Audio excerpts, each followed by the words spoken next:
பண்ண போகிறோம். நாங்கள் எப்படி ஹோம்ஒர்க் பண்ணுவோம்னு உங்களுக்கு லைவாக காட்ட போகிறோம்.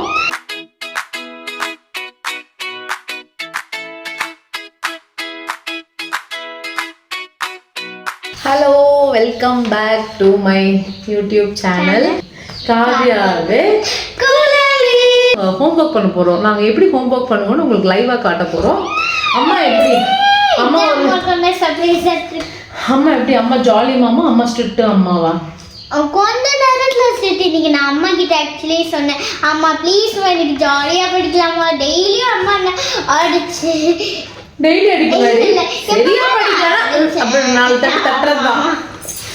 அதனால அது எப்படின்னா என் மேலும் தப்பு இருக்குது. மேக்ஸிமம் வந்து பாப்பாவுக்கு நான் ஹோம்ஒர்க் சொல்லி கொடுக்கும்போது ரொம்ப பொறுமையாக சொல்லி கொடுக்கணும்னு ட்ரை பண்ணுவேன். அவ்வளோ சீக்கிரம் கோவப்பட மாட்டேன்.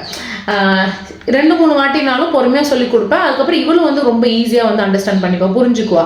சம்டைம்ஸ் ஆல்ரெடி நம்ம இப்போ ப்ரெக்னெண்ட்டாக இருக்கோம்ல, மூச்சு ஒரு பக்கம் வாங்குவோம், அதுக்கப்புறம் ஆஃபீஸ் ஒர்க் இருக்கும், டைம் வேறு ஆகிக்கிட்டு இருக்கும். இந்த ப்ரெஷரில் வந்து சம்டைம்ஸ் எனக்கு கோவம் வந்துடும். கோவம் வந்து அந்த டைமில் வந்து லைட்டாக செல்லமாக பாட்டிடா அப்படின்னு 2 தட்டு தட்டுறது உண்டு.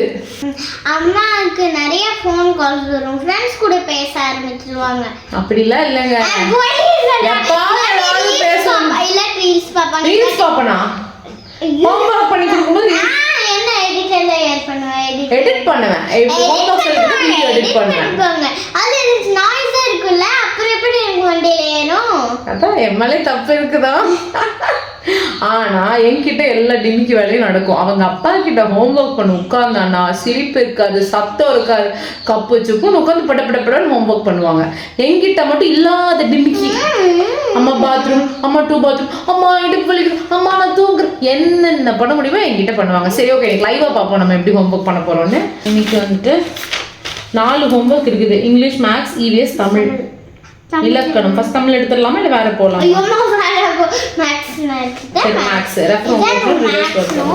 ஓகே, இது இப்போ வீடியோ எடுக்கிறதுக்கு முன்னாடியே போட்டு வச்சிட்டேன். இந்த கோட் மேக்ஸ்ல வந்து குழலி புலி ஒரு வாட்டி சொல்லி கொடுத்தாலே போதும். ரொம்ப வேர்ட் ப்ராப்ளம்ஸ் எல்லாம் வரும், அது கூட ஒரு 2 டைம் சொல்லி கொடுத்தா, வேர்ட் ப்ராப்ளம்ஸ் எழுதி கொடுத்திருக்காங்க. 2 டைம் சொல்லி கொடுத்தா போதும், படபடன்னு படிச்சிடுவா. பார்த்தா என்னமா ஆகுது, பொளப்பாங்க ஒன்னு போட்டு ஆட் பண்ணு. இங்க 7 she is strong enough in mathematics. நம்மள மாதிரி இல்ல, நல்ல ஸ்ட்ராங் தான். அது அப்படியே கொண்டு வந்துடணும். நீ கவுண்ட் பண்ண பேச டிஸ்டர்பா இருக்கா? அப்படியே பாதியிலே விடாம அது கொண்டு வரணும் நினைக்கிறேன். 57. Very good. டக்கு டக்கு டக்குன்னு போட்டுருவா. Good girl. பெரிய சமயம் டக்கு டக்குன்னு போட்டுருவா. நெக்ஸ்ட் இது லெசன் 1ல 3 and 4 இல்ல, அதெல்லாம் ஜுஜிபி. இப்ப நான் கேட்கறேன் எப்படி சொல்றா பாருங்க. நேத்து நீ எழுதி காட்டல? Yes, okay. Where was the ribbon? The ribbon was in the little bird's nest. Did Sarah take ribbon out of the nest? No, Sarah didn't take the ribbon out of the nest. English homework over. என்ன நான் இன்னைக்கு என்ன இதே test note ma'am கொடுக்கவே இல்ல.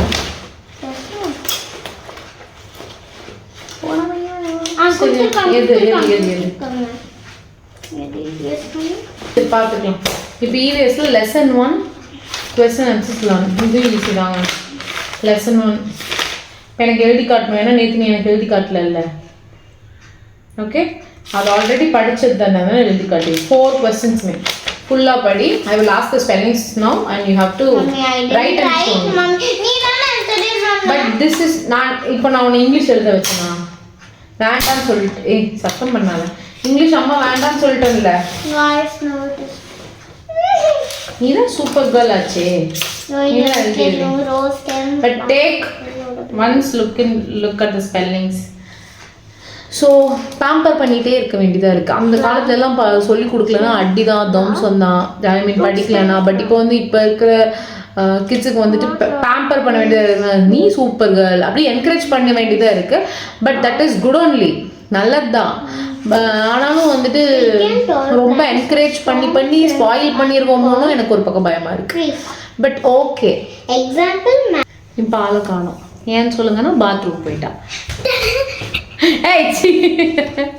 Bathroom போயிட்டா, but வருவா. இவ்வளோ டியூஷன் கூட நாங்கள் சேர்த்தலாம். பட் வந்து நானும் அவங்க அப்பாவும் முடிஞ்ச அளவுக்கு நாங்களே மேனேஜ் பண்ணிக்கலாம். டியூஷனில் எதுவும் விட வேண்டாம்னு சொல்லி பிளான் பண்ணியிருக்கோம். எனக்கும் டியூஷனெல்லாம் விடுறது விருப்பம் இல்லை, அவங்க அப்பாவுக்கும் சுத்தமாக விருப்பம் இல்லை. முடிஞ்ச அளவுக்கு ஷீ இஸ் ஆர் ரெஸ்பான்சிபிலிட்டி இல்லையா, நாங்களே ஃபுல்லாக பார்த்துக்கணும் அப்படின்னு நினைக்கிறோம். பட் எத்தனை நாளைக்கு எங்களுக்கு தெரியல. ஏன்னா ஒரு வேளை முடியலை, நாங்கள் 2 பேரும் ரொம்ப பிஸியாக இருக்கோங்கிற பட்சத்தில் அவளோட ஸ்டடி ஸ்பாயில் ஆகுதுங்கிற போது நம்ம வந்து டியூஷனில் சேர்த்து தான் ஆகணும், வேறு வழி இல்லை. டியூஷன் போகிற குழந்தைங்களோட அம்மா அப்பாலாம் ரெஸ்பான்சிபிலிட்டி இல்லாதவங்க அப்படி நான் மீன் பண்ணலை. எங்களுக்கு இப்போ வரைக்கும் அந்த நீட் எங்களுக்கு வரல. அந்த நீட் வரும்போது கண்டிப்பாக நாங்கள் we will opt for tuition or anything. So that's it. இன்றைக்கி ஹோம்ஒர்க் இப்படி தான் போச்சு. பொதுவாக பெரிய தொந்தரவு பண்ண மாட்டா, நல்லா படிச்சுக்குவா. சில டைம்ஸ் அவளே ரொம்ப கிராங்கியாக இருக்கும்போது she will throw tantrums like no எனக்கு மூடு இல்லை, தூக்கம் வருது, பசிக்குது, அந்த மாதிரிலாம் பண்ணுவோம். பட் அந்த டைமில் நானும் கோவப்படாமல் பொறுமையாக ஹேண்டில் பண்ணணும்.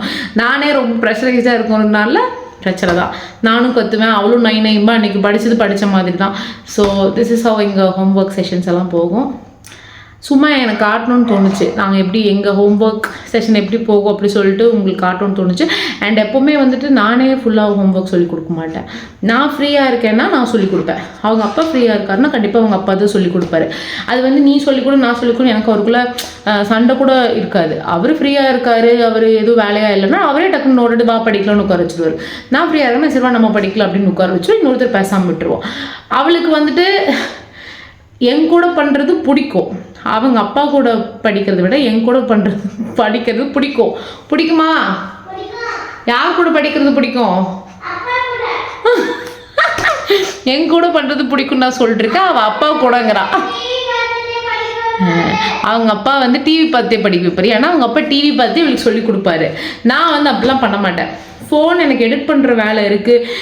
இப்போ எனக்கு இன்ஸ்டாகிராமில் இல்லை யூடியூப்பில் வந்துட்டு எனக்கு உடனே போஸ்ட் பண்ண வேண்டியது இருக்குது, டைம் ஆகிடுச்சுங்கிற பட்சத்தில் நான் எடிட் பண்ணிவிட்டு நான் வந்து அவளுக்கு சொல்லிக் கொடுப்பேன். பட் அதுவே நான் ரொம்ப கில்ட்டாக ஃபீல் பண்ணுவேன், ஃபுல்லாக கான்சன்ட்ரேட் பண்ண முடியலையே அப்படின்னு சொல்லிட்டு. பட் அவங்க அப்பா அதை விட கையில் ஒரு ஃபோன் இருக்கும், டிவி இருக்கும், ஆனாலும் அவளை படிக்க வச்சிருவார். அதுதான் என்னால் அது முடியாது. பட் அவளை படிக்க வச்சிருவார். அதனால் அவளுக்கு வந்து டிமிக்கி அடிக்கிறதுக்கும் ஈஸியாக இருக்கும். அப்போ படிச்சிட்டம்பான்னு சொன்னாலும் விட்டுருவார். நம்ம அப்படி கிடையாது. படிச்சியா எழுதி காட்டு, ஒப்பி ஒரு வாட்டி ஸ்பெல்லிங் சொல்லும், டார்ச்சரும் சம்டைம்ஸ் பண்ணுவோம். பிகாஸ் ஒரு வாட்டி படித்தா அது நல்லா ஸ்ட்ராங்காக இருக்கும்னு நினைக்கிறதுனால நான் அப்படி பண்ணுறேன். அது அவளுக்கு சம்டைம்ஸ் காண்டாகுது போல இருக்குது. அதனால சம்டைம்ஸ் என்கிட்ட சொல்லுவாள், நான் வந்து அப்பா கிட்டே படிச்சுப்பேன், நீ இத்தனை வாட்டி எழுத வைக்கிறேன்னு சொல்லுவாள். பட் எனக்கு அவளுக்கு சொல்லிக் கொடுக்கறது பிடிக்கும், கொஞ்சம் ஜாலியாக போகும். ஆனால் அவளுக்கு அவங்க அப்பா கூட படிக்கிறதா பிடிக்குமாமா. I failed as a mom. Anyways, அவங்க அப்பா ஹோம்ஒர்க் விஷயத்தில் ஜெயிச்சு விட்டார். Okay guys, see you in the next video. Thanks for watching. Bye bye.